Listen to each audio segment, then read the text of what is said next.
Good afternoon student. Good afternoon ma'am. हाँ, okay.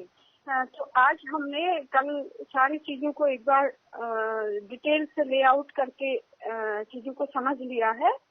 अब हम उसी में जो विद्युत चुंबकीय ऊर्जा है EMR, उसी को थोड़ा सा और आगे समझते हैं डिटेल में कि वो धरातली जो पदार्थ है, धरातली जो फिनोमेना है, उनके साथ अलग अलग तरह से जब धरातल की बनावट जहाँ पर जैसी होती है उस तरह से वो क्या करता है, इंटरेक्शन करता है।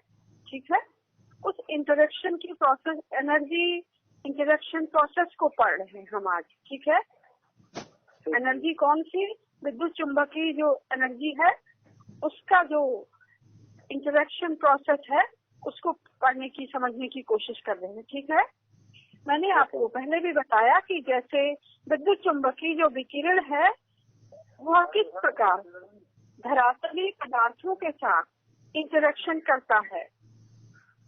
ठीक है, सुदूर संवेदन रिमोट सेंसिंग की मैं इस इंटरेक्शन की क्रिया को 5 भागों में बांट देते हैं हम। देयर आर 5 डिविजन, 5 भागों में बांट देते हैं इसको, इंटरेक्शन को। ठीक है, yes ma'am.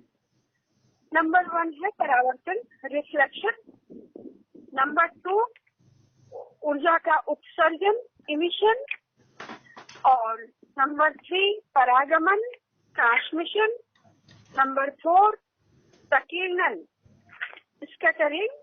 And number 5 absorption, अवशोषण।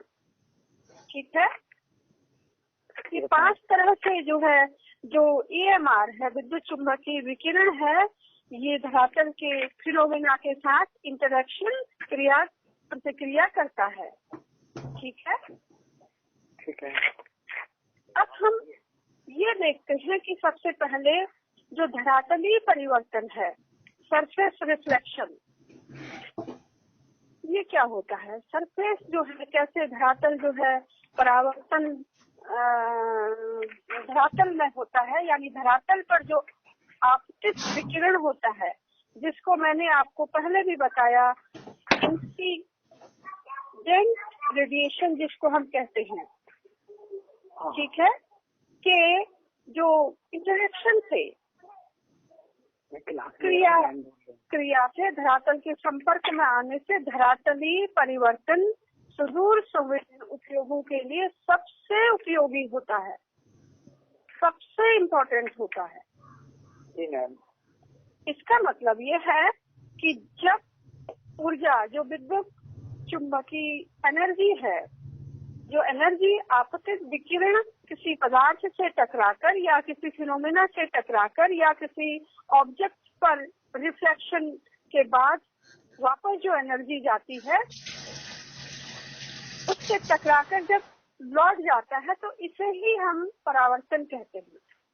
ठीक है, इसका मतलब धरातल के जो ऑब्जेक्ट हैं, विभिन्न ऑब्जेक्ट, शुरू से ही मैं आपको बताते हुए आ रही हूँ कि जब सन की जो एनर्जी है वो धरातल के डिफरेंट ऑब्जेक्ट्स पर अलग अलग तरह से पड़ती है, और धरातल के ऑब्जेक्ट जो है इस एनर्जी को क्या करते हैं, कुछ एब्जॉर्ब कर लेते हैं और कुछ वापस रिफ्लेक्ट कर देते हैं, कुछ एनर्जी को वापस एटमॉस्फेयर में वापस भेज देते हैं, वापस चली जाती है। तो इसी को हम विकिरण परावर्तन कहते हैं, रिफ्लेक्शन इसी को कहा जाता है।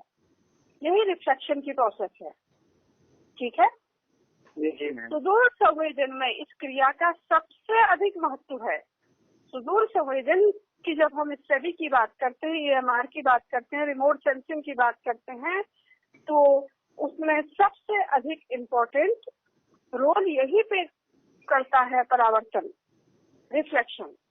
क्यों इम्पोर्टेंट है, इसलिए इम्पोर्टेंट है क्योंकि जो अधिकांश सेंसर, संवेदक, मैंने आपको बताया एक्टिव और पैसिव सेंसर्स, 2 तरह के सेंसर्स होते हैं, ये सारी चीजें आपको बता दी है ना। तो जो अधिकांश जो संवेदक होते हैं वो ऐसे तरंग बैंड, मैंने बैंड के बाद भी आपको डिस्कशन किया कैसे बैंड जो बनते हैं, ठीक है, जब उनका प्रयोग करते हैं तो सबसे अधिक जो विकिरण ऊर्जा का परावर्तन करते हैं, ये जो संवेदक होते हैं, ये बैंड होते हैं, जो तरंग बैंड, वो सबसे अधिक ऊर्जा का परावर्तन रिफ्लेक्शन करते हैं। इसका मतलब ये है कि जो धरातली पदार्थों से परिवर्तित जो विद्युत चुंबकीय विकिरण है, अभी मैंने आपको बताया, जो रिफ्लेक्शन होता है, डिफरेंट ऑब्जेक्ट जो एनर्जी को रिफ्लेक्ट करते हैं, उस एनर्जी की गहनता कितनी है, इंटेंसिटी को हम ध्यान में रखते हैं। उस एनर्जी जो परावर्तित एनर्जी के अतिरिक्त कई अन्य कारक भी इसमें शामिल होते हैं। वो कारक कौन कौन है, थोड़ी सी अगर आप समझ रहे हैं तो अगर जिस बच्चे ने पूरी क्लास पढ़ी है और बहुत अच्छी अंडरस्टैंडिंग, मैंने बहुत ही इसको सरल करके आपको बताया है, शायद विक्रम इसको समझ रहे होंगे, तो बाकी बच्चे भी जो कौर है या ये मनोज है या बाकी और बच्चे जिनका नाम मैं अभी नहीं मुझे याद आ रहा है, सभी बच्चे जो रेगुलर क्लास हमारी अटेंड कर रहे हैं, आप लोग ये समझ रहे होंगे कि इसके अतिरिक्त जो है धरातल की क्या होती है, धरातल रफ होता है, हर जगह एक समान नहीं होता है ना, कहीं पर धरातल जो धरातली सरफेस है वो बड़ा रफनेस होती है उसमें, ये भी इसका इम्पोर्टेंट कारक होता है एनर्जी को रिफ्लेक्ट करने का, ठीक है। और वेव लेंथ जो मैंने आपको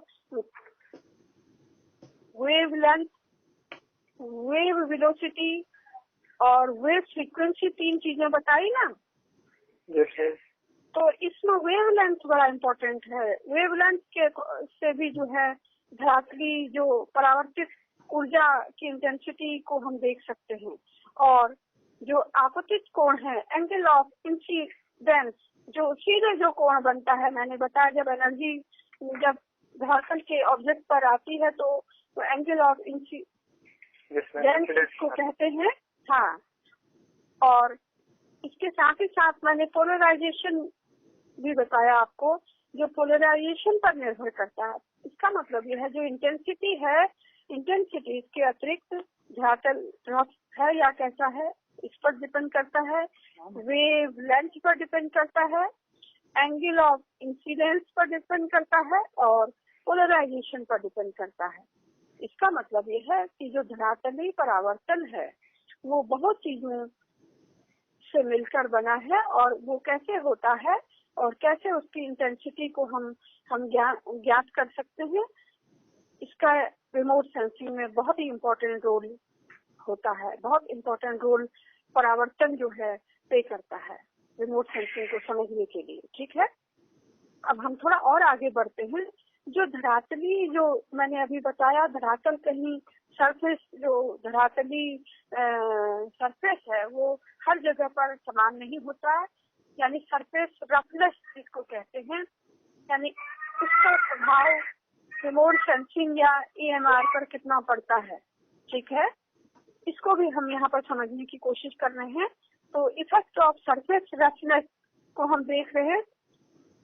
हम ये देखते हैं कि पृथ्वी के धरातल पर बहुत सारी विषमताएं और समानताएं से क्या होता है, यानी धरातल बहुत सारी, धरातल क्या एक समान है, अर्थ सरफेस एक समान है? नहीं है। तो बहुत सारी विषमताएं और असमानताएं पाई जाती है ना, कहीं पर्वत है, कहीं पठार है, कहीं मैदान है, कहीं समुद्र है, कहीं पानी है, कहीं जंगल है, कहीं हिमालय है, तो कहीं गंगा का मैदान है, कहीं प्लेट्यू है, तो कहीं कोस्टल रीजन्स है, ठीक है। ऐसे अगर आप पूरे विश्व के परिप्रेक्ष्य में देखेंगे तो धरातल जो है, धरातल में विषमताएं और असमानताएं पाई जाती हैं, और यही विषमताएं और असमानताओं को हम धरातलीय रफनेस कहते हैं, रुक्षता जिसको हिंदी में कहा जाता है, धरातली सरफेस रफनेस, ROUGHNESS रफनेस कहते हैं, ठीक है। तो धरातली रफनेस के आधार पर हम धरातली सतहों को जो है अलग अलग दृष्टिकोण से देख सकते हैं। हम धरातल की सतह को स्मूथ, कहीं स्मूथ के रूप में देख सकते हैं, कहीं रफ के अनुसार देख सकते हैं, और कहीं जो है क्या होता है, कहीं धरातली जो सरफेस है वो कहीं रफ पाया जाता है तो कहीं स्मूथ होता है ना। हेलो स्टूडेंट, मेरी आवाज सुन रहे हैं? Yes yes. इसका मतलब जो परावर्तन नियमित जो स्पेक्युलर होगा, अगर धरातल जो है रफ होगा तो परावर्तन क्या होगा, नियमित होगा, कंटिन्यूअस होगा, स्पेक्युलर कहते हैं उसको साइंस की भाषा में। और अगर धरातल क्या होगा, स्मूथ होगा।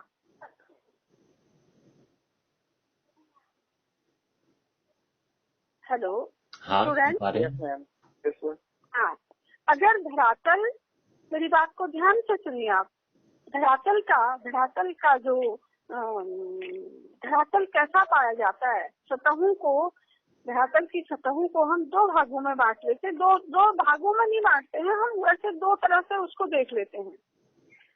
एक तो हम सामान्य भाषा में उसको स्मूथ है या रफ है ऐसे देख लेते हैं, धरातल स्मूथ है या धरातल रफ है, खुरदरा है। ठीक है जी मैम। अब क्या होता है, धरातली जो रफनेस है उसका संबंध परावर्तन से अधिक होता है। यानी जहाँ पर धरातल रफ होगा, समझ रहे मेरी बात को? यस। रफ धरातल परावर्तन ज्यादा करता है, ज्यादा निकट संबंध है उसका।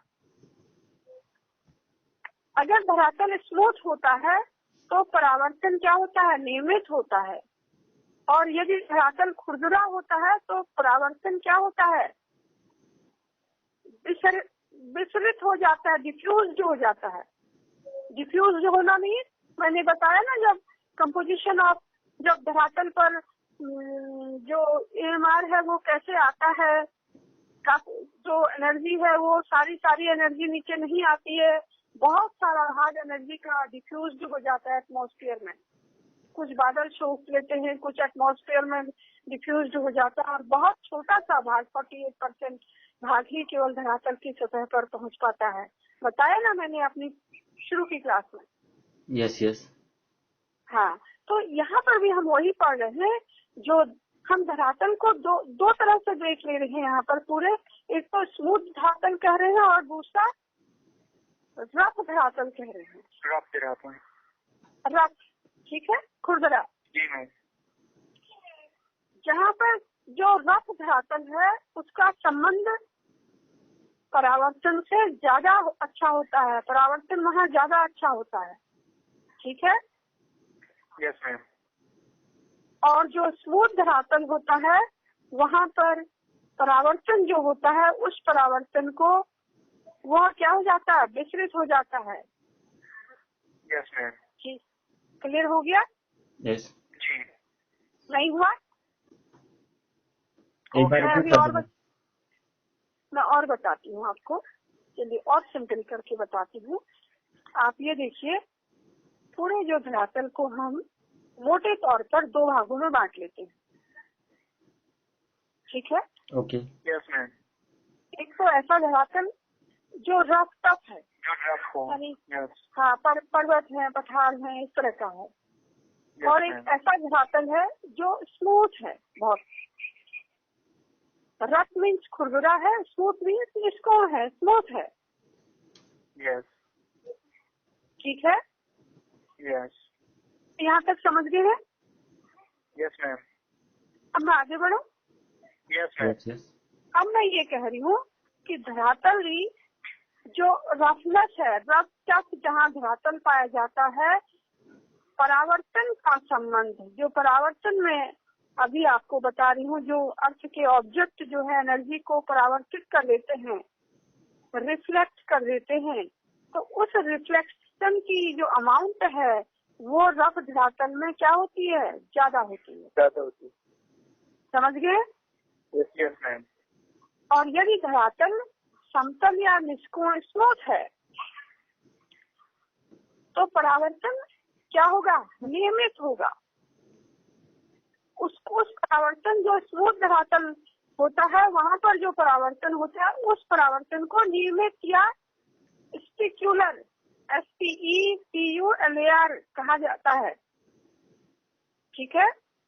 Yes. Yes, ma'am. और जहाँ धरातल रफ होता है तो उस परावर्तन को परावर्तन विसरित यानी डिफ्यूज्ड, परावर्तन विसरित यानी डिफ्यूज्ड परावर्तन कहा जाता है।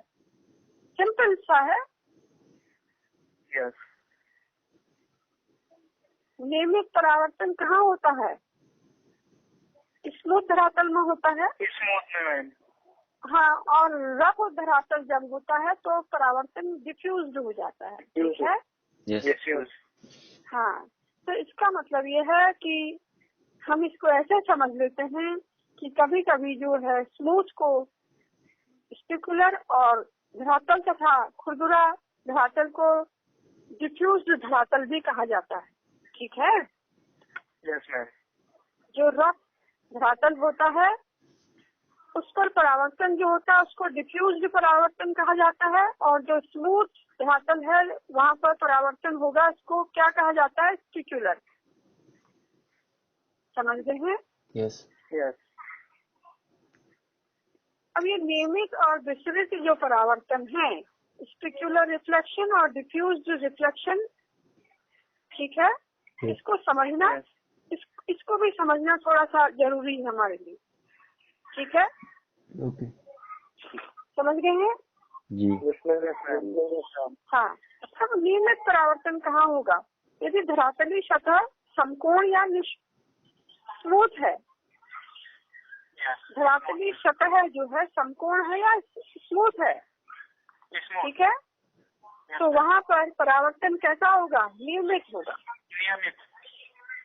स्पेक्युलर, हाँ, स्पेक्युलर परावर्तन होगा। Yes, ma'am. ठीक है। Yes. Yes, ma'am. समझ गए? Yes. Yes. Yes, ma'am. ये स्पेक्युलर परावर्तन को कैसे आप समझ गए? जैसे आपने शीशा देखा है, शीशा फॉर एग्जाम्पल, जी। शीशा ग्लास जिसमें मिरर जिसमें आप अपना फेस को देखते हैं। Yes. हाँ, तो जब शीशे के समान जो निष्कोण स्मूथ सपाट और चिकनी सतह होती है उसको क्या कहते हैं? स्मूथ धरातल। Yes, ma'am. और उसके ऊपर जो परावर्तन होता है उसको क्या कहते हैं? नियमित परावर्तन, स्पेक्युलर रिफ्लेक्शन। Yes. ठीक है। Yes, ma'am. अब क्या क्या चीजें हैं पृथ्वी की सतह पर जो स्मूथ होती है? पृथ्वी की सतह पर जल तथा आदमी, हाँ, तो मैन मेड है, कुछ आकृतियां भी होती हैं, जैसे ग्लास हाउस होते हैं। ये सब नियमित परावर्तन को दर्शाते हैं। ठीक है। Yes, ma'am. हाँ, पानी है या जो ग्लास हाउसेज होते हैं, ये सब यहाँ पर नियमित परावर्तन होता है, क्योंकि ये क्या होता है? स्मूथ धरातल के ऊपर होता है। ठीक है। Yes. Very simple. धरातल दो तरह का होता है, स्मूथ होता है और रफ होता है। जब परावर्तन स्मूथ धरातल के ऊपर होता है तो उसको क्या कहते हैं? नियमित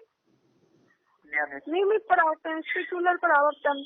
और ये इसके उदाहरण मैं बता रही हूँ, पानी की सतह पर जल, पृथ्वी की सतह पर जल तथा मनुष्य निर्मित कुछ आकृतियां जैसे ग्रह, ग्लास हाउस, ये नियमित परावर्तन के एग्जाम्पल है। और दूसरा जो है विसरित परावर्तन है, जो डिफ्यूज रिफ्लेक्शन की बात मैं कर रही हूँ। विसरित धरातलीय सतह सभी दिशाओं की ओर इंसिडेंट रेडिएशन को स्वतंत्र रूप से परावर्तित करती है। ठीक है। जब ये हमारा आप समझ रहे हैं तो ये क्या करती है? जो इंसिडेंट, जो आपतित विकिरण होता है वो स्वतंत्र रूप से, उसको कोई बैरियर नहीं होता है, कोई बाधा नहीं होती है, वो स्वतंत्र रूप से क्या करती है? ऑब्जेक्ट के ऊपर पड़कर रिफ्लेक्ट होके वापस एटमॉस्फेयर में जाती है। ठीक है। जो विस्तृत परावर्तित करने वाली प्रमुख स्थलाकृतियां हैं, अब वो कौन सी धरातल पर स्थलाकृतियां हैं जिनमें डिफ्यूज्ड परावर्तन होता है, डिफ्यूज रिफ्लेक्शन होता है, वो समझना जरूरी है। वो धरातल की आकृतियां हैं, जैसे उदाहरण रेत है या मिट्टी है या कुछ इस प्रकार की वनस्पतियां हैं जिनमें क्या होता है, डिफ्यूज परावर्तन होता है।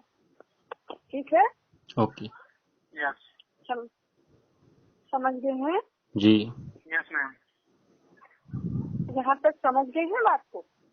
जी जी मैम, हाँ, क्या समझे ये कि जो इंटरेक्शन होता है, वो इंटरेक्शन जो है विद्युत चुंबकीय विकिरण की का जो इंटरेक्शन होता है, वो इंटरेक्शन क्या है, सुदूर संवेदन की दृष्टि से हम इसको 5 भागों में बांट लेते हैं, 5 भागों में समझ लेते हैं। पहला जो स्टेज है वो परावर्तन है, रिफ्लेक्शन है। दूसरा स्टेज उत्सर्जन है, फिर परागमन है, प्रकीर्णन है और अवशोषण है। ठीक है, यस, यस मैम, हाँ, ये सब 5 क्रियाएं होती हैं। अब हम धरातल के संदर्भ में इसको समझते हैं कि धरातली जो परावर्तन होता है, रिफ्लेक्शन, वो रिमोट सेंसिंग में बहुत ही इम्पोर्टेंट, सबसे उपयोगी होता है।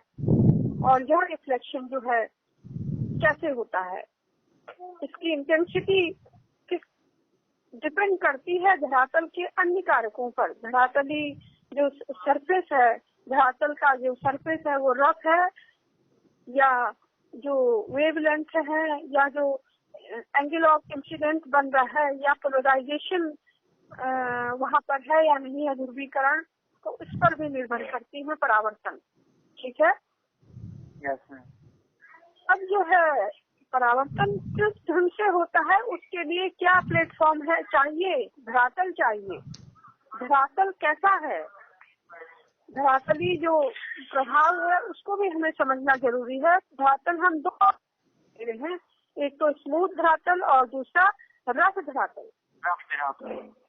ठीक है, यस मैम, तो स्मूथ के ऊपर जब परावर्तन होता है तो उसको हम नियमित परावर्तन या स्पेक्युलर रिफ्लेक्शन कहते हैं। जब रफ धरातल के ऊपर परावर्तन होता है तो उसको डिफ्यूज परावर्तन कहते हैं।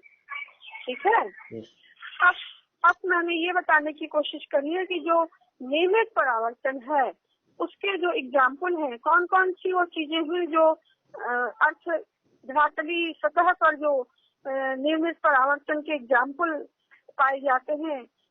सर मैम, एक तो आपने पानी बताया, हाँ, पानी है, और एक नाम और बताया, वो समझ में नहीं आया था मेरे, पता नहीं कौन सा नाम बताया था उसके, जो इंसान के द्वारा इंसान शीश ग्रह होते हैं ना, ग्लास हाउसेज।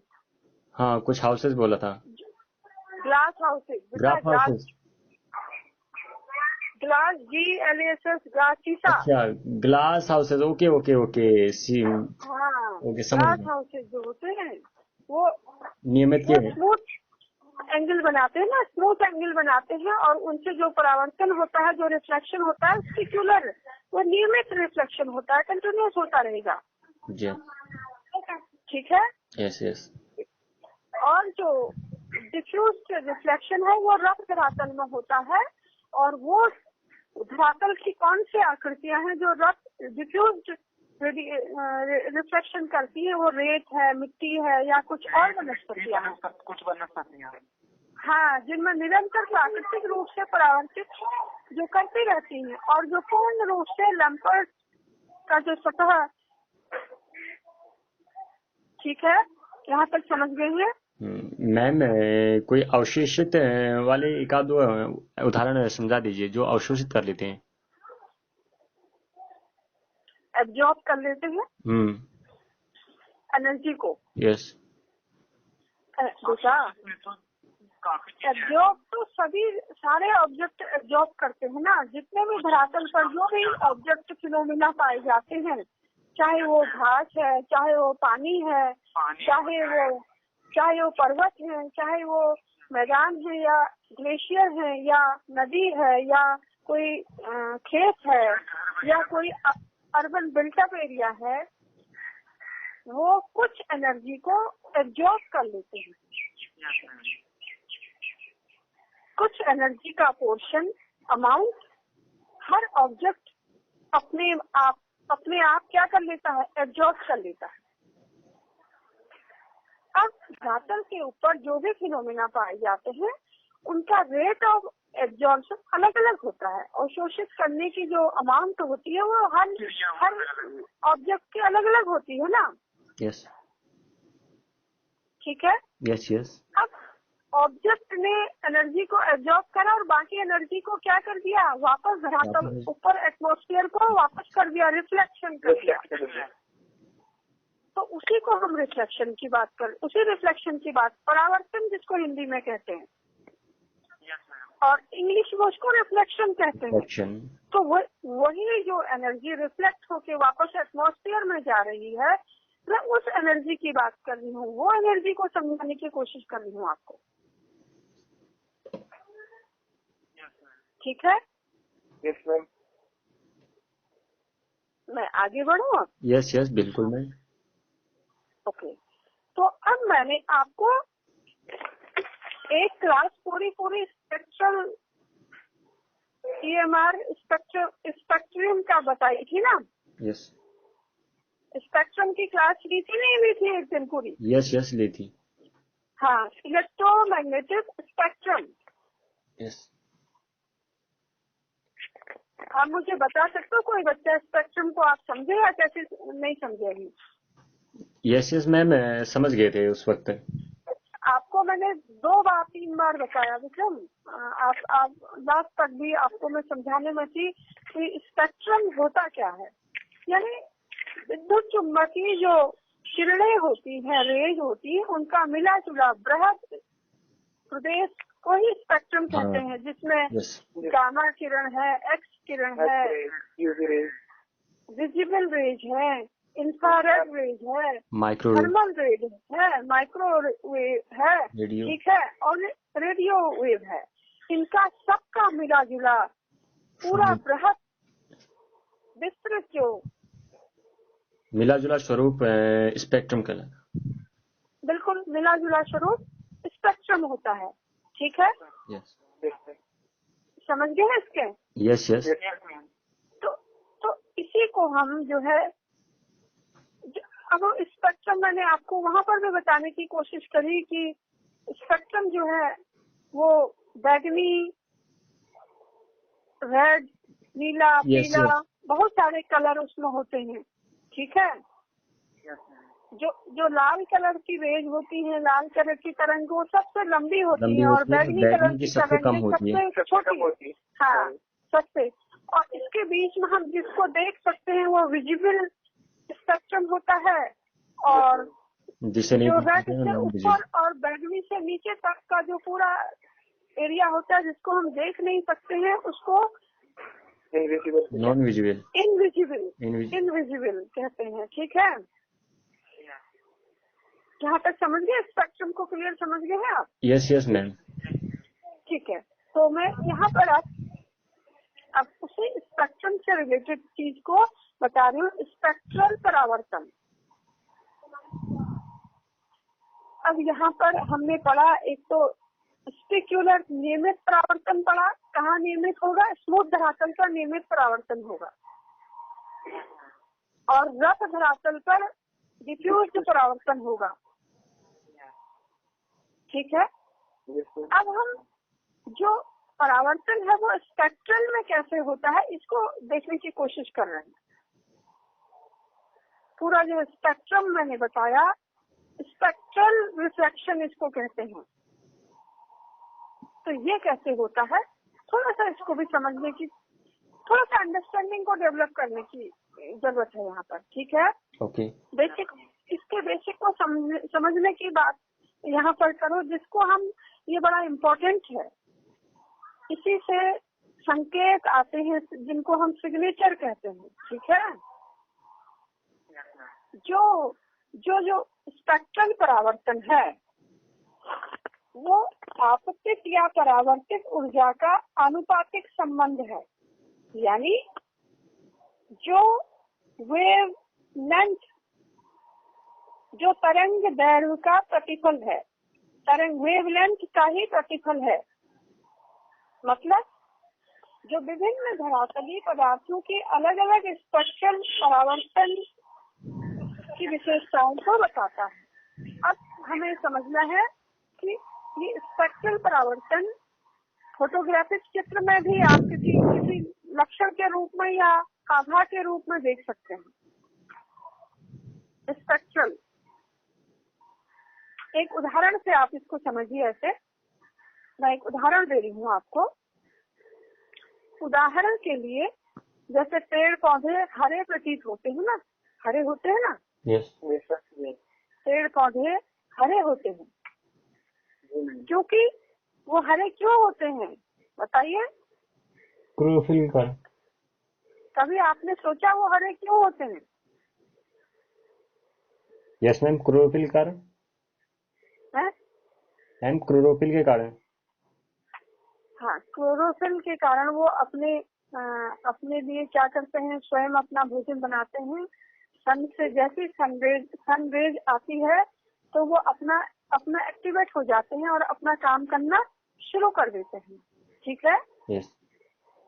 तो उसी को यहाँ पर आप थोड़ा सा विज्ञान की भाषा में इसको समझिए कि ये तो आप बेसिक जानते हैं ना, पेड़ हरे होते हैं और वो अपना भोजन स्वयं बनाते हैं, क्योंकि सन जैसी एनर्जी उनको मिलती है तो वो एक्टिवेट हो जाते हैं और क्लोरोफिल जो है के कारण वो ये सब करते हैं। ठीक है। yes. अब देखिए, पेड़ हरे होते हैं क्योंकि वे हरे तरंग दैर्घ्य को अधिक परावर्तित करते हैं।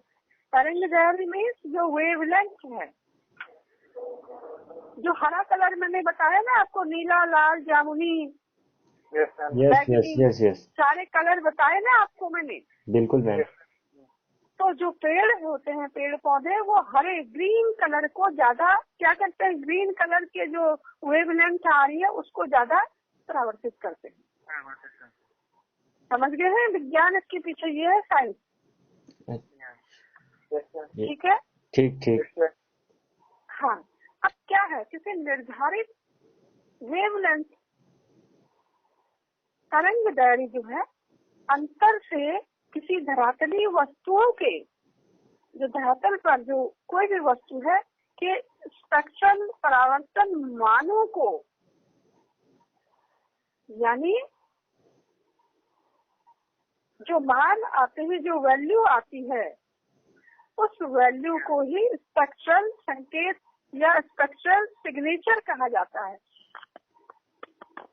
समझ गए हैं यहाँ पे बच्चे? स्टूडेंट, मैं स्ट्रक्चरल जो सिग्नेचर है वो बड़ा इम्पोर्टेंट है, सिग्नेचर।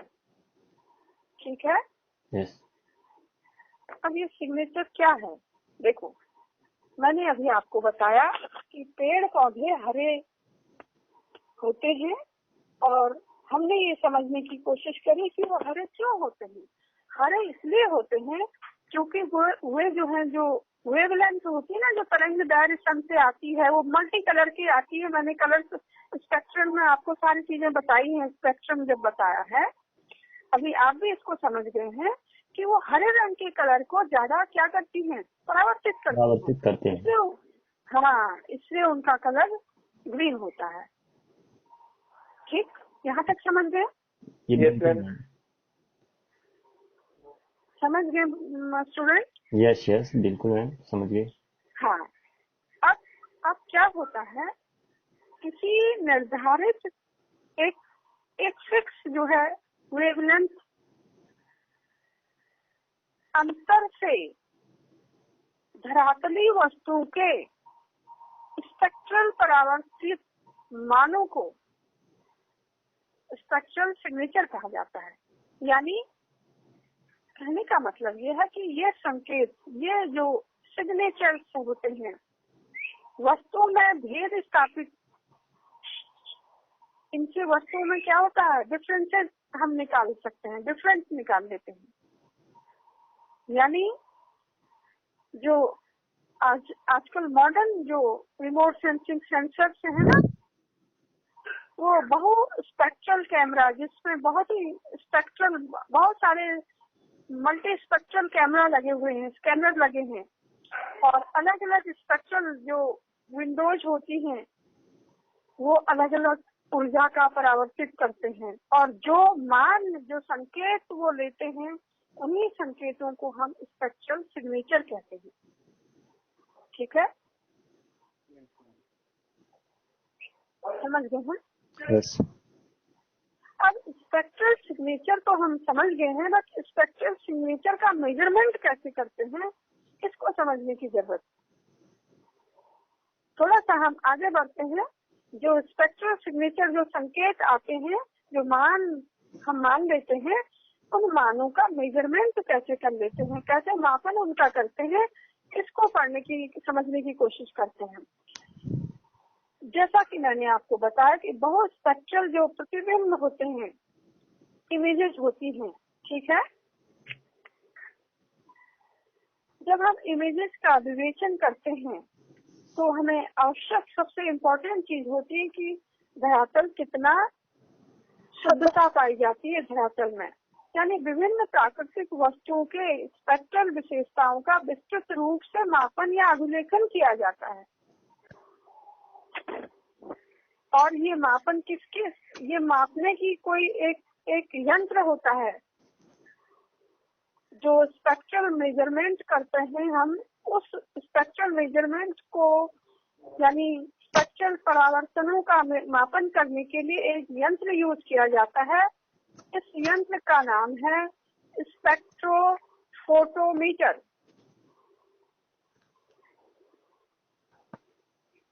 स्पेक्ट्रोफोटोमीटर, हाँ, और स्पेक्ट्रोरेडियोमीटर, दो यंत्र होते हैं। एक स्पेक्ट्रोफोटोमीटर होता है और दूसरा स्पेक्ट्रोरेडियोमीटर होता है। मेरी आवाज को सुन रहे हैं? बिल्कुल नहीं सुन पा रही। यहाँ तक आप समझ गए हैं? यस। ठीक है। तो ये जो स्पेक्ट्रल जो मापा जाता है वो एक तो स्पेक्ट्रोफोटोमीटर होता है और दूसरा स्पेक्ट्रोरेडियोमीटर होता है। रेडियोमीटर, हाँ। अब स्पेक्ट्रोफोटोमीटर का उपयोग प्रयोगशालाओं में, लैब्स में किया जाता है, बड़ी बड़ी लैब्स में। आपको इतना ही समझने की जरूरत है इस समय। आपका एडवांस जो है, फिर आप एडवांस जब इसको करेंगे तब फिर आप इसको समझने की कोशिश करेंगे। बस आप अपनी नॉलेज के लिए इसको ऐसे समझ लीजिए कि स्पेक्ट्रोमीटर और स्पेक्ट्रोफोटोमीटर क्या होता है। ये होता है सिग्नेचर को, स्पेक्ट्रल परावर्तन को मेजरमेंट का करने का यंत्र। ठीक है। स्टूडेंट समझ गए हैं? Yes yes. ओके, तो हम अब थोड़ा सा ये देखते हैं कि जो स्पेक्ट्रल परावर्तन है, जो स्पेक्ट्रल रिफ्लेक्शन है, वो धरातल जो है बड़ा इम्पोर्टेंट है ना जी। धरातल के 3 प्रमुख आकृतियों की स्पेक्ट्रल विशेषताओं का विवेचन करता है, बाकी का नहीं करता है। 3 कौन कौन है वो आकृतियां? पहली आकृति है वनस्पति। धरातल में जहाँ कहीं भी वनस्पति पाई जाती है, जो प्राकृतिक वनस्पति की स्पेक्ट्रल विशेषताएं वेवलेंथ के अनुसार भिन्न भिन्न होती हैं। अलग अलग वनस्पतियों की जो स्पेक्ट्रल विशेषताएं होती है वो अलग अलग, सिग्नेचर जो आता है वो अलग अलग आता है। ठीक है। ये अलग अलग इसलिए आता है कि वनस्पति की परावर्तिक विशेषताएं, जैसे पत्तियों के गुण, पत्तियों की प्रॉपर्टीज, उनकी थिकनेस और उनका पिगमेंटेशन का, और पत्तियों की मोटाई और कोशिकाओं के संयोजन, कॉन्पोसियसिज्म जिसको कहा जाता है, तो ये सब चीजों पर निर्भर करती है। ठीक है जी। यानी स्पेक्ट्रल परावर्तन पृथ्वी के धरातल की 3 प्रमुख आकृतियों में की विशेषताओं को बताता है। नंबर 1 वनस्पति। हाँ, वनस्पति पर जो है प्राकृतिक वनस्पति जो है स्पेक्ट्रल विशेषताओं की वेवलेंथ के अनुसार भिन्न भिन्न होती है, यानी वनस्पतियों का एक ही सिग्नेचर स्पेक्ट्रल नहीं होगा। उनकी प्रॉपर्टीज, उनके गुण, उनकी पत्तियों की मोटाई, उनकी कोशिकाओं की संयोजन, कोशिकाओं की बनावट और उनके पिगमेंटेशन, रंग पदार्थों की जो जिसको पिगमेंटेशन कहा जाता है, उस पर निर्भर करता है। ठीक है, Yes. समझ लीजिए। यस। Yes, ma'am. अब दूसरा जो है वो पानी है, वाटर। एक तो वनस्पतियां हैं और वनस्पतियों में भी मैंने आपको बताया कि जो स्पेक्ट्रल आता है, सिग्नेचर आता है, वो अलग अलग आता है। क्यों आता है? क्योंकि वनस्पतियों के गुण, उनके प्रकार, उनकी प्रॉपर्टीज, हाँ, पत्तियों की मोटाई, कोई पत्तियां मोटी होती हैं, कोई पत्तियां बहुत पतली होती हैं, बहुत ही सेंसिटिव, नाजुक होती हैं। ठीक है, और उनका जो पिगमेंटेशन, रंग, कलर होता है वो अलग अलग होता है। पत्तियों की मोटाई भी अलग अलग, थिकनेस भी अलग अलग होती है, और जो पत्तियों की कोशिकाएं जो होती हैं उनका संयोजन भी अलग अलग होता है। इसलिए ये सब चीजें डिपेंड करती हैं और इन सब के सिग्नेचर अलग अलग आते हैं। और वनस्पति जो है स्पेक्ट्रल विशेषताओं का बहुत ही इम्पोर्टेंट रोल प्ले करती है। और दूसरा है पृथ्वी का पानी। पृथ्वी के धरातल की जो आकृतियां होती हैं उसमें पानी बड़ा इम्पोर्टेंट है, वाटर। ठीक है, यानी वनस्पति और मिट्टी की तुलना में अगर आप वनस्पति और सॉइल को देखेंगे तो पानी में कम परावर्तन होता है। पानी क्या करता है बताइए? एब्जॉर्प्शन पानी क्या करेगा? जैसे मैंने आपको फॉर एग्जांपल एक आपसे कहा कि एक आप पानी ले लो और पौधे ले लो, वनस्पतियां ले लो, और बाहर धूप में आप एक हाथ में पानी को रख लो और एक हाथ में बाकी पेड़ पौधे वनस्पतियों को समझ लो। फॉर एग्जांपल बहुत सिंपल करके बता रही हूँ इसको ना। तो आप क्या करेंगे, जो वनस्पतियां हैं वो भी एनर्जी को एब्जॉर्ब करेंगे और पानी भी एनर्जी को एब्जॉर्ब करेगा। ठीक है, यस। अब मैंने बताया आपको एब्जॉर्प्शन की जो अमाउंट, रेट ऑफ एब्जॉर्प्शन है, अमाउंट ऑफ एब्जॉर्प्शन है, यानी पानी कितना अमाउंट को एब्जॉर्ब कर लेगा और पेड़ पौधे कितने अमाउंट को एब्जॉर्ब करते हैं, ये अलग अलग होता है। Yes, दोनों समान, यानी आप विक्रम 2 रोटी खाते हैं तो अभिनंदन 4 रोटी खाते हैं, और जो है मालती 6 रोटी खाती है, तो उनकी सबकी भूख अलग अलग है ना। yes. उसको 6 रोटी खाने की भूख है और विक्रम को 2 रोटी खाने की भूख है। Yes, ma'am.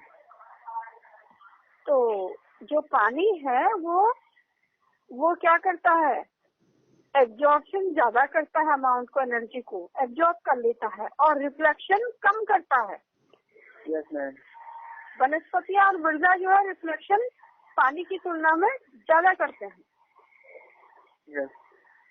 ठीक है, यस। यानी अगर आप एक मोटा आइडिया आप माने तो जो वनस्पतियां हैं वो ऊर्जा का 50% तक, और जो सॉइल है वो 30 से 40% तक ऊर्जा को क्या करती है, रिफ्लेक्ट करती है।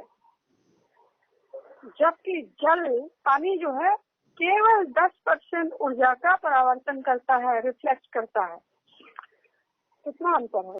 जैसे हर कपड़ा, लाल कपड़े, अगर तुमने लाल कपड़े पहने हैं, बाहर धूप में खड़े हो, और दूसरे बच्चे ने, एक्स ने लाल कपड़े पहने हैं, वाई ने नीले पहने हैं, और जो है एफ ने पीले पहने हैं, तो तीनों का जो सब लोग धूप में खड़े हो आप लाइन से, यस यस। तो सारे कलर जब धूप में आप खड़े रहोगे तो क्या करेगा, कुछ कलर अपने आप एब्जॉर्ब कर लेंगे ना कुछ एनर्जी को, धूप को, और बाकी क्या करेंगे, जैसे ही एनर्जी धूप उन पर पड़ेगी तो क्या होगा, कुछ अमाउंट उनके एब्जॉर्ब हो जाएगा और बाकी को रिफ्लेक्ट कर देगा वो एटमॉस्फेयर पर।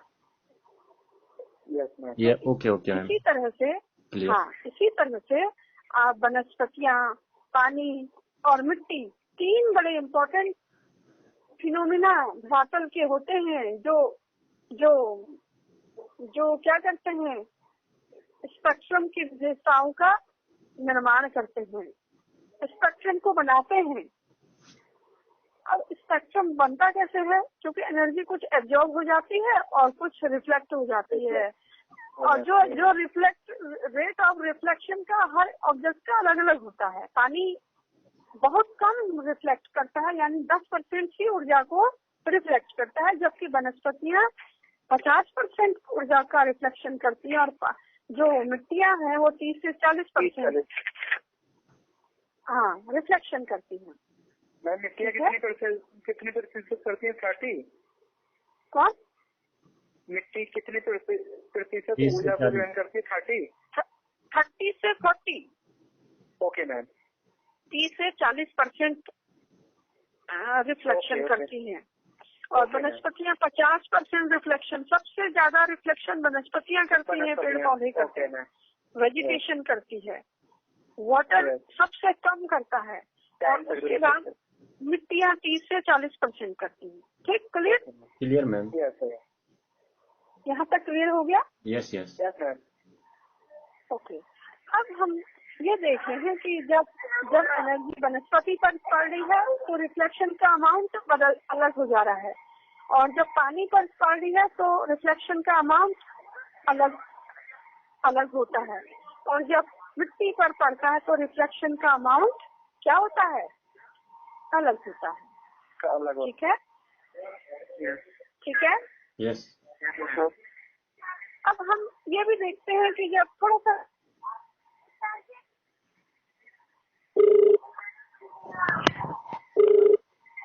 हेलो, सब लोग जुड़े हैं बच्चे? हैं? तो अब हम ये भी देख रहे हैं, थोड़ा सा और डिटेल देखने की कोशिश कर रहे हैं कि जब वनस्पतियों के हर तरह की वनस्पतियाँ अलग अलग रिफ्लेक्शन देती हैं, जैसे पत्तियों के गुण पर डिपेंड करता है, पत्तियों की मोटाई पर डिपेंड करता है, पत्तियों के जो पिगमेंटेशन है उस पर डिपेंड करता है, या कंपोजिशन पर डिपेंड करता है। ठीक है? ऐसे ही जो मिट्टी है वो मिट्टियाँ में अलग अलग तरह की जो मिट्टियाँ मिलती हैं, पाई जाती है, मिट्टियों की विशेषताएं उनकी परावर्तन गुणों पर को निर्धारित करती है। जैसे जो मिट्टी आर्द्रता की वाली मिट्टी होती है, यानी जैव पदार्थ संरचना या लॉ ऑक्साइड का जो अंश जिसमें होता है, तो वो मिट्टी क्या करती है, ज्यादा रिफ्लेक्शन करती है। ठीक है? यानी डिटेल से हम देखें तो मिट्टियों के गुण दोष, मिट्टियों के कलर, मिट्टियों के उनमें नमी की मात्रा कितनी है, इस पर जो है परावर्तन डिपेंड करता है। ठीक है? यस। समझ लीजिए। Yes ma'am. अब हम ये देखते हैं कि ये जो 3 हमने देखे, जो पृथ्वी के धरातल की जो 3 आकृतियां हैं, जो वनस्पति है, पानी है और मिट्टी है, ये तीनों आकृतियां जो है स्ट्रक्चरल की विशेषताओं को डिसाइड करती हैं, निर्धारण करती हैं, और वनस्पतियां सबसे ज्यादा रिफ्लेक्शन का काम करती हैं, पानी बहुत कम 10% रिफ्लेक्शन का काम करता है, और मिट्टियां 30 से 40% रिफ्लेक्शन का काम करता है। ठीक है? समझ गए यहाँ तक? जी मैम। Yes ma'am. अब हम ये देखते हैं जो पृथ्वी के धरातल में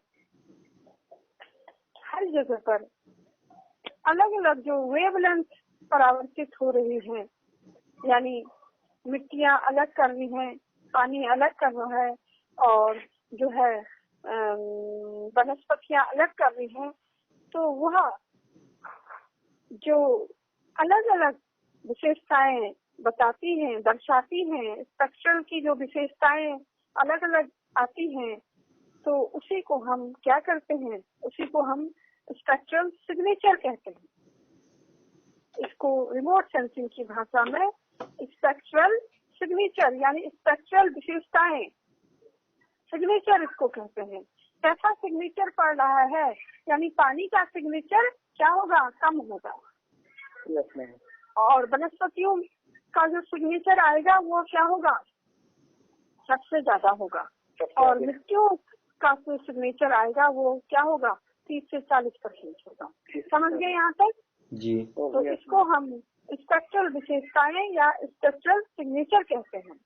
इन विशेषताओं के प्रतिरूप या उनका जो है डिटेल जो विशेषताओं को केवल एक ही बैंड में देखने की नहीं करते हैं, जैसे जैसे अलग अलग बैंड के रूप में हम इसको देखते हैं। जैसे स्पेक्ट्रल सिग्नेचर आता है तो उसको बैंड के रूप, हम रिमोट सेंसिंग की भाषा में उसको बैंड कह देते हैं। यानी उदाहरण के तौर पर आप ऐसे समझिए, एक उदाहरण से इसको, जब पानी पर और या वनस्पतियों पर, दोनों पर ही जब क्या होता है, वेवलेंथ एक समान परावर्तित दर्शाता है, और जब तो बैंड अलग अलग दिखाता है ना। मैंने आपको बताया अभी कि पानी का जो रिफ्लेक्शन है वो सबसे कम है। Yes ma'am. ठीक है। और यस मैम। और जो है वनस्पतियों का सबसे ज्यादा है, 50% है, और मिट्टियों का सबसे कम है। यही स्पेक्ट्रल विशेषताएं स्पेक्ट्रल सिग्नेचर कहलाती है। ठीक है। यस। ठीक है, समझ गए हैं। Yes ma'am. Yes ma'am. तो यहाँ पर मैं इस क्लास को क्लोज करना चाह रही हूँ कि आज हमने जो है स्पेक्ट्रल सिग्नेचर और जो डिफरेंट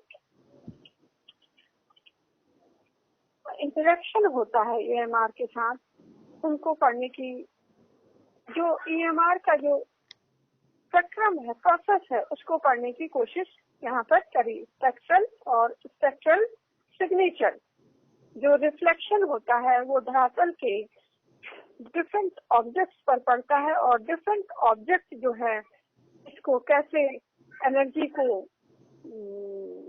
रिफ्लेक्ट करते हैं। जब धरातल स्मूथ होता है तब एनर्जी कितनी रिफ्लेक्ट होती है, जब धरातल खुरदुरा होता है तो तब एनर्जी कैसे होती है, और डिफ्यूज्ड एनर्जी रिफ्लेक्शन और जो स्पेक्युलर रिफ्लेक्शन है वो क्या होता है, कहाँ पर स्पेक्युलर होता है और कहाँ पर किस धरातल पर डिफ्यूज्ड होता है। ठीक है, ये पढ़ने की कोशिश करी। और इनको जो हम इन स्पेक्ट्रल का जो परावर्तनों का जो मापन है, मेजरमेंट करने का जो यंत्र है, इसको स्पेक्ट्रो फोटोमीटर और स्पेक्ट्रो रेडियोमीटर कहते हैं। ठीक है, ये बड़ी बड़ी लैब्स में, प्रयोगशालाओं में ये लगी रहती है। ठीक है। अब हमने फिर थोड़ा सा आगे पढ़ने की कोशिश करी कि जो धरातल के, पृथ्वी के धरातल की जो 3 प्रमुख आकृतियां हैं,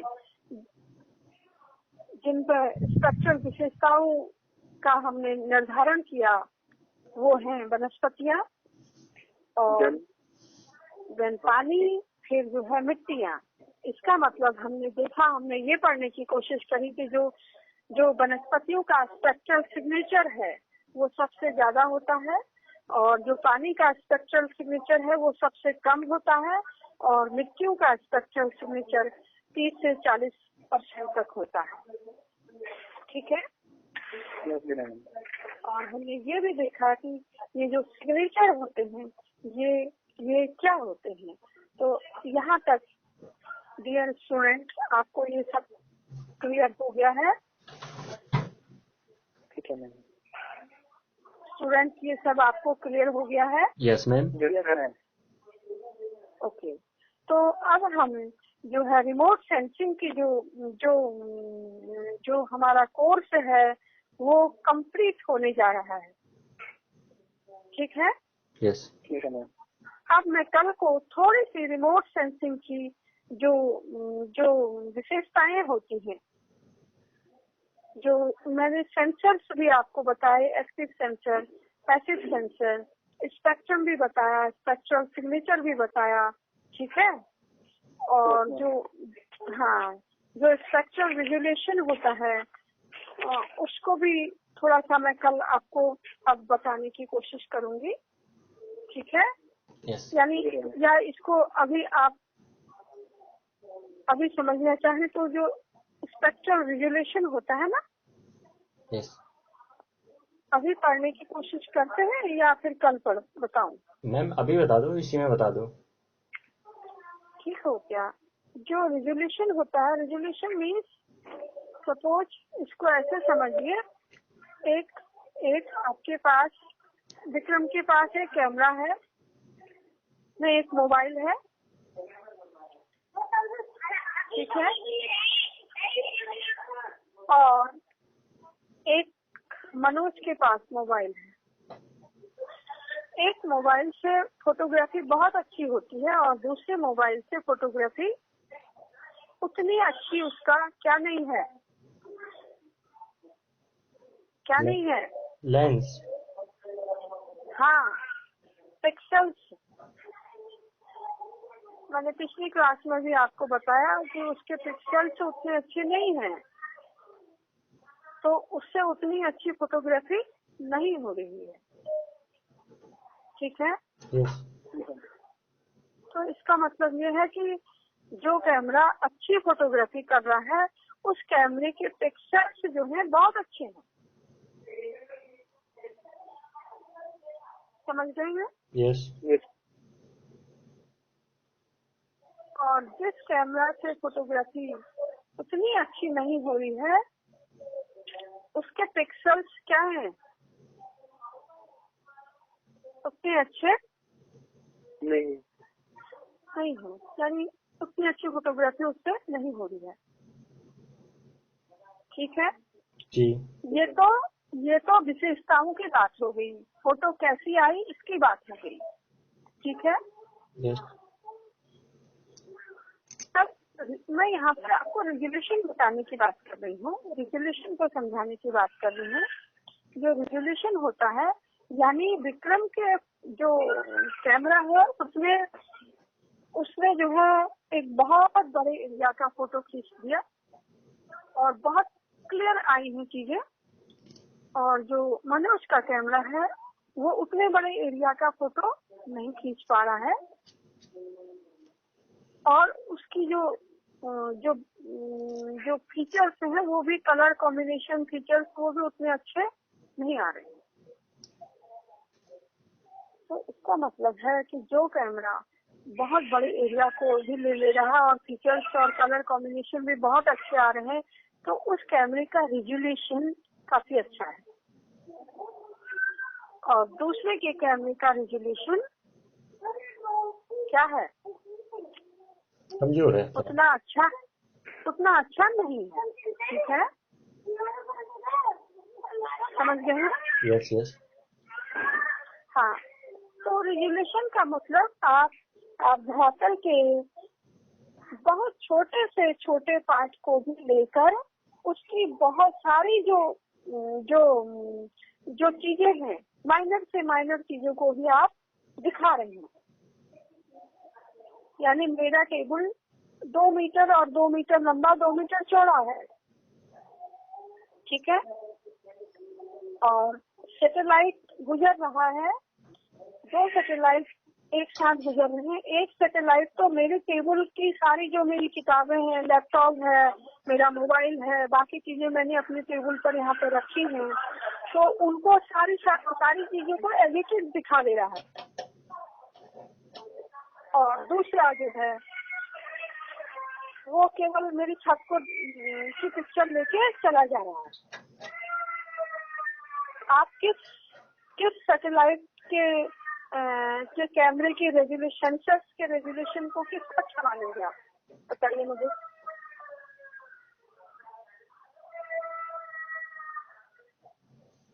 स्टूडेंट बताइए। जी मैम, दोबारा रिपीट कीजिए।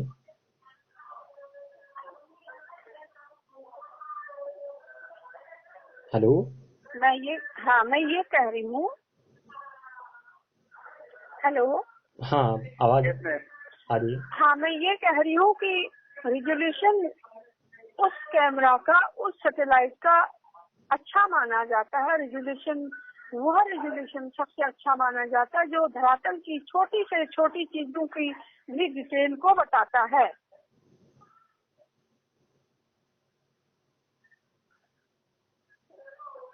ठीक है जी। ठीक है मैम। हाँ, यानी आपका घर है, आप आपको पता है स्पेस में, एटमॉस्फेयर में हमेशा स्पेस में सैटेलाइट गुजरते रहते हैं। बहुत सारे सैटेलाइट्स हैं एट ए टाइम, बहुत सारे सैटेलाइट एक साथ काम करते हैं। अगर आपके पास जीपीएस है तो उनके सिग्नल आते हैं नीचे जीपीएस में। आपके कैमरे में जो आपका मोबाइल है इसमें जीपीएस है? यस, बिल्कुल है मैम। हाँ, तो आप जीपीएस ऑन करोगे तो बाहर धूप में, सन में, तो बहुत सारे सैटेलाइट सिग्नल दे देंगे आपको। बहुत सारे मल्टी सिग्नल्स आपके उसमें आने लग जाएंगे। इसका मतलब क्या है कि स्पेस में बहुत सारे सैटेलाइट क्या कर रहे हैं, चक्कर लगा रहे हैं, विचरण कर रहे हैं। आप ए सैटेलाइट, दो एग्जाम्पल, दो सैटेलाइट हम ले रहे हैं, ए और बी। ए जिसका नाम है वो उस सैटेलाइट से आप अपने घर के अंदर बैठे हो, अपने टेबल पर बैठे हो और वो सारी डिटेल ले रहा है। सारी छोटी से छोटी चीजों की धरातल 1 meter into 1 meter into 1 meter की चीजों को भी डिटेल बता दे रहा है। यहाँ पर ये चीजें रखी हैं। और दूसरा सैटेलाइट जो है, ये पीछे बहुत जोर की आवाज आ रही है, प्लीज बंद करिए आवाज को। ये रोहताश नहीं, अब नहीं आएगी। जो दूसरा सैटेलाइट है, बी सैटेलाइट, वो उतनी डिटेल चीजों को नहीं ले रहा है और वो केवल छत को ही दिखा रहा है। वो फिर उतनी उसकी कैपेसिटी है। अब आप बताओ मुझे, ए सैटेलाइट ज्यादा अच्छा है या बी सैटेलाइट ज्यादा अच्छा है? ए सैटेलाइट की क्वालिटी ज्यादा अच्छी है या बी सैटेलाइट की क्वालिटी ज्यादा अच्छी मैम, हल्ले की वजह से, आवाज की वजह से सुना नहीं मैंने ठीक से। है? मैम, आवाज की वजह से सुना नहीं ठीक से। आवाज नहीं आ रही है? आप दोबारा रिपीट कीजिए, मैं अभी बताता हूँ कि कौन सा सैटेलाइट है बेहतर क्वालिटी का है। अरे सीधी बात है, धरातल की जो भी छोटी से छोटी चीजों को जो ले लेता है, बहुत माइनर से माइनर डिटेल्स को जो बताता है जो सैटेलाइट, वो सैटेलाइट क्या है, ज्यादा अच्छा है, बेहतर है, ज्यादा अच्छा है मैम। और जो डिटेल्स जो बहुत कम दूरी की चीजों को बता रहा है या कोई छत को दिखा रहा है, सिटी सेंटर्स को दिखा रहा है, तो वो सैटेलाइट को हम उतना, अगर हमें डिटेल चाहिए तो हम किसको देखेंगे?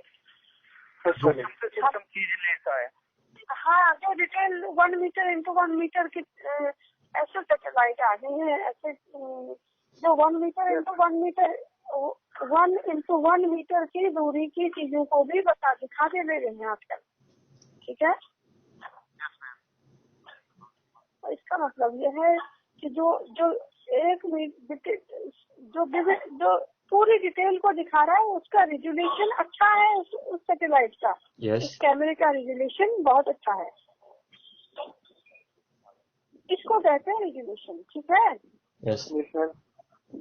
हाँ, तो आज हम इसको यहीं पर क्लोज करते हैं और कल फिर मैं आपको जो है, जो थर्मल रिमोट सेंसिंग है, थर्मल रिमोट सेंसिंग क्या होती है इसके बारे में बताऊंगी। Okay ma'am. ठीक है। और कल मेरी क्लास 1 बजे से होती है, वो 12:15 वाली जो है ना। यस। हाँ, तो कल उस समय हो जाएगी है। जी। ठीक है, थैंक यू है। Thank you ma'am. You. Thank you ma'am. Okay okay okay.